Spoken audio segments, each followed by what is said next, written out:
कि आज कानून इस देश में सिर्फ अमीरों के लिए रह गया है? जवाब दीजिए। अदानी साहब का कोई फोटो भी कहीं आपने नेट पे लगा दिया, चाहे वो यूट्यूब पे है, इंस्टाग्राम पे है, कई जगह से हटवा दिया गया है, चाहे वो कोर्ट से ऑर्डर आया है या गवर्नमेंट ने ऑर्डर दिया है, पता नहीं। करेक्ट। अंबानी साहब का आ, जो भी है सुनवाई फटाफट हो जाती है, हाई कोर्ट हो या सुप्रीम कोर्ट हो। लेकिन जब एक गरीब लड़की दिशा सालियन, जिसका बाप पुलिस स्टेशन में जाकर के एफआईआर लिखने की गुहार लगाता है वकीलों के साथ भी, लेकिन पुलिस एफआईआर नहीं लिखती है, कोर्ट में जाता है, कोर्ट में उसकी सुनवाई की तारीख ही नहीं मिलती है, तारीख पे तारीख तारीख पे तारीख चलता है। अब लोग बोलते हैं, जाहिर सी बात है, लोग बोलते हैं दिशा सालियन, सुशांत सिंह राजपूत का मर्डर हुआ है। ठीक है, जब तक कोर्ट नहीं बोले या सीबीआई ना बोले या पुलिस ना बोले तो हम ऐसा ऑफिशियली नहीं बोल सकते हैं, लेकिन लोगों का मानना है और मेरा भी ये मानना है। करेक्ट। चाहे वो गलत है, सही है, लेकिन ये मेरा मानना है।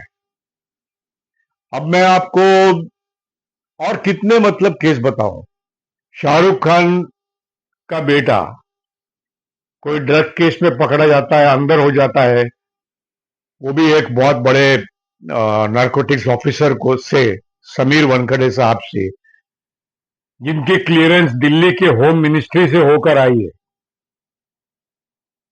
शाहरुख खान एक सीक्रेट चार्टर फ्लाइट लेता है, दिल्ली में जाता है, पता नहीं किसको मिलता है, और आने के 2 दिन के बाद या 3 दिन के या 4 दिन के बाद समीर वानखेड़े साहब का ट्रांसफर हो जाता है, शाहरुख खान का बेटे क्लियर हो जाता है, क्लीन चिट। अभी हाल ही बीच में सैफ अली खान का जो भी हुआ था, उसके घर पे उसने चाकू किसने मारा था किसी को मालूम नहीं पड़ा अभी तक, किसको पकड़ा क्या किया वो भी कंफ्यूजन। मुंबई पुलिस का बहुत महीने चलता रहा, आज तक किसी को मालूम नहीं भाई कि किसने डाला, किसको क्या डाला, क्या कर रहा था वो, क्या जिसने जो भी मारा क्या था पता नहीं। बता रहा हूं। अब ये 2-4 दिन पहले उर्वशी रौटेला के ऊपर ईडी ने समन किया है, बॉलीवुड के एक्टर सोनू सूद को, क्रिकेटर युवराज सिंह को, और भी 1-2 क्रिकेटर्स हैं उनको भी। क्या होगा मालूम नहीं। जैकलिन फर्नांडिस, नोरा फतेही, बॉलीवुड की हीरोइंस एक्ट्रेसेस जो भी हैं, वो सुकेश जो तिहाड़ में था या है अभी भी है ना, बहुत फेमस हुआ वो कांड, उससे गिफ्ट करोड़ों की लेती रही, उसका क्या हुआ मालूम नहीं। बात बता रहा हूं। तो इनका क्या होगा मालूम नहीं, जबकि बोला जाता है और जो भी फोटोग्राफ्स में भी कि उर्वशी रौटेला जो है वो सलमान खान के बहुत ही करीब है फिलहाल आज की तारीख में। और तो ये केस का क्या होगा मालूम नहीं। और ये भी बोला जाता है कि बीच में कुछ दिन पहले सलमान खान राजनाथ सिंह जी को मिलने गए थे, डिफेंस मिनिस्टर को, अभी काई के लिए गए थे मालूम नहीं। तो ये सब, और ये भी सुनने में आता है कि सुशांत सिंह राजपूत की मृत्यु या दिशा सालियन की मृत्यु के पीछे भी कहीं ना कहीं यही सलमान खान का हाथ है। अब सलमान खान बहुत पावरफुल आदमी है भाई, उसके टॉप तक पॉलिटिशियन की रीच है। अगर आप भूल गए, मैं आपको याद दिलाता हूं कि जब मोदी जी प्राइम मिनिस्टर बनने के कागार पे थे, उन्होंने अपने प्राइम मिनिस्टर का कैंपेन ही सलमान खान के साथ ही शुरू किया था, पतंग उड़ा के, अगर आपको याद हो तो। हाँ। तो देखो, मोदी जी बॉलीवुड के बहुत सारे लोगों के बहुत करीब हैं। आप अगर भूल गए तो स्मृति ईरानी भी बॉलीवुड से ही थी और अब वापस से आ गई हैं एकता कपूर के सीरियल में। कंगना रनावत भी बॉलीवुड की थी और हैं भी अभी भी। तो अब क्या है इस देश में, एक गरीब आदमी का, एक कॉमन नॉर्मल आदमी, एवरेज आदमी अगर जस्टिस लेना चाहता है तो उसको मिलता है, ज्यादा करके नहीं मिलता है। मिलता भी है क्योंकि हमारा कॉन्स्टिट्यूशन बहुत स्ट्रांग है, लेकिन उसको बहुत तकलीफ उठानी पड़ती है, बहुत लड़ाई करनी पड़ती है, उसकी जान को खतरा होता है जो आदमी जस्टिस लेना चाहता है। हालात, मतलब मैं किसी पार्टी की बुराई नहीं कर रहा हूं, लेकिन कांग्रेस के टाइम भी खराबी थे, corruption was there very much. अभी ऐसा मुझे लगता है कि ज्यादा हो गया। जब सुप्रीम कोर्ट के जज के घर से कुछ 200-300 करोड़ रुपए जलाए जाते हैं, बहुत बड़ा न्यूज होता है। ये भी कुछ चंद महीने पहले की बात है। कुछ नहीं हुआ भाई, कुछ नहीं हुआ। तो आप समझ जाओ। आखिर में I would like to ask you, where are we going? हम लोग कहां जा रहे हैं, किस तरफ जा रहे हैं, इसका अंजाम क्या होगा? क्या होगा इसका अंजाम? क्रिकेट आप खेल लेते हैं पाकिस्तान के साथ, चंद महीने पहले तो गालियां दे रहे थे बहुत बड़े बड़ा, ये हम ये कर देंगे, हम वो कर देंगे, हम ऐसा कर देंगे।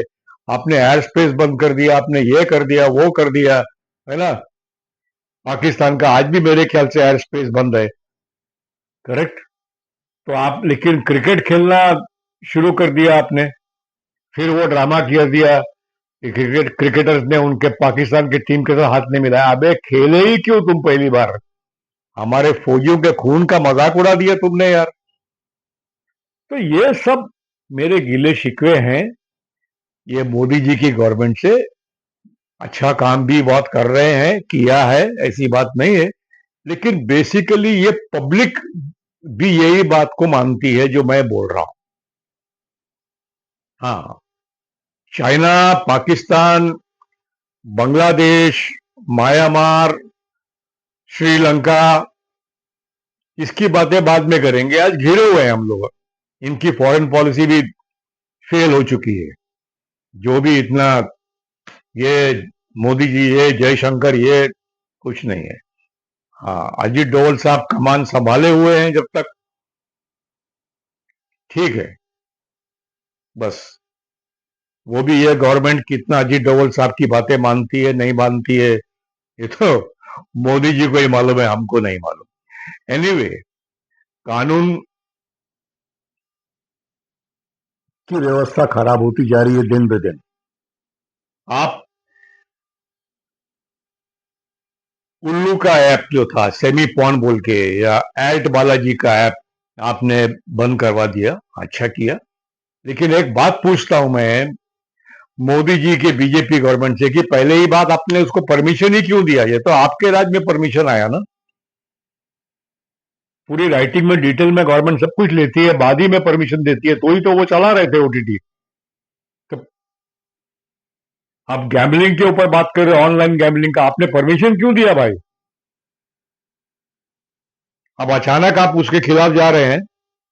तो पहले बात, इतने साल आपने माल कमाया उधर से, जो भी तरीके से ऑफिशियली जो भी है, जीएसटी बोलो, इनकम टैक्स बोलो, जो भी है, आपने क्यों दिया? आज 22 करोड़ लोग इंडिया के ऑनलाइन गैम्बलिंग पे रजिस्टर्ड है, जिसमें से कम मेरे ख्याल से 12-15 करोड़ लोग खेलते ही हैं ऑनलाइन गैम्बलिंग। मतलब क्या है? आपने क्या धंधे पे लगा दिया पब्लिक को भाई? ये आपको जवाब देना है मोदी जी। और दूसरी बात, ये जो आपने बिग बॉस चला के रखा है, अपना आपने नहीं चलाया, लेकिन जो अलाउ करके रखा है, वो क्यों भाई? ये क्या कोई सेमी पॉन से कम है? मेरे ख्याल से ये तो सबसे खराब गंदा शो है, जो इंडिया में तो इमीडिएटली बैन हो जाना चाहिए। आज जो दुनिया में जो गलत काम कर हो चल रहा है, मैं बोलूंगा, ये शब्द यूज करूंगा, माफ करना, ये चूतियापा जो चल रहा है ना जो इंडिया में, ज्यादा करके बिग बॉस की वजह से। क्योंकि जो बच्चे उस वक्त जब बिग बॉस शुरू हुआ था, जिन्होंने देखना शुरू किया जब वो शुरू हुआ था, आज वो जवान हो चुके हैं। जो जवान थे वो आज मिडिल एज पे आ गए हैं। तो देखिए क्या हाल हो रहा है देश का। उसमें लड़के लड़की, आदमी औरत सब हैं। मैं उन सब की बात कर रहा हूं। ये कल्चर हो गया हमारा बिग बॉस वाला। सबसे वाहियात लोग जो आज की तारीख में हैं वो बिग बॉस में हैं। क्या सिखा रहे हो आप? बिग बॉस को बैन क्यों नहीं कर रहे हो? करिए ना। या सलमान खान किसी टॉप मिनिस्टर बीजेपी के बहुत करीब है, बहुत करीब है? ऐसी बात है क्या? जवाब दीजिए भैया मोदी जी, आप जवाब दीजिए। तो बिग बॉस को इमीडिएटली बैन कीजिए। मेरी ये दरख्वास्त है आपसे। देश का कल्चर को देखिए क्या हो रहा है। कितने लोग देखते हैं बिग बॉस को? क्या है वो फैमिली का कल्चर कहां जाएगा? आप देख रहे हैं कितना भाई आता है। आपको मालूम है सब कुछ। ऐसा नहीं है कि होम मिनिस्ट्री को नहीं मालूम है या प्राइम मिनिस्टर को नहीं मालूम है। हा? सब कुछ मालूम है। सब कुछ मालूम है। चाहे सुशांत सिंह राजपूत को जस्टिस नहीं मिला, दिशा सालियन को जस्टिस नहीं मिला। सब कुछ मालूम है। करिए कुछ। ये आपसे दरख्वास्त है सर। मोदी जी, अमित शाह जी, पब्लिक खुश हो जाएगी। सही जो आप जो भी हैं, वो बॉलीवुड के हो या कहां के भी हो, वो लोग, people will be really be very happy कि अगर आप इसके ऊपर एक्शन लें, बराबर स्ट्रिक्ट एक्शन लें। दिखावे के लिए मत लीजिए अभी। अब बारिश में और पतंग मत उड़ाइए सर, प्लीज। धन्यवाद। जय हिंद।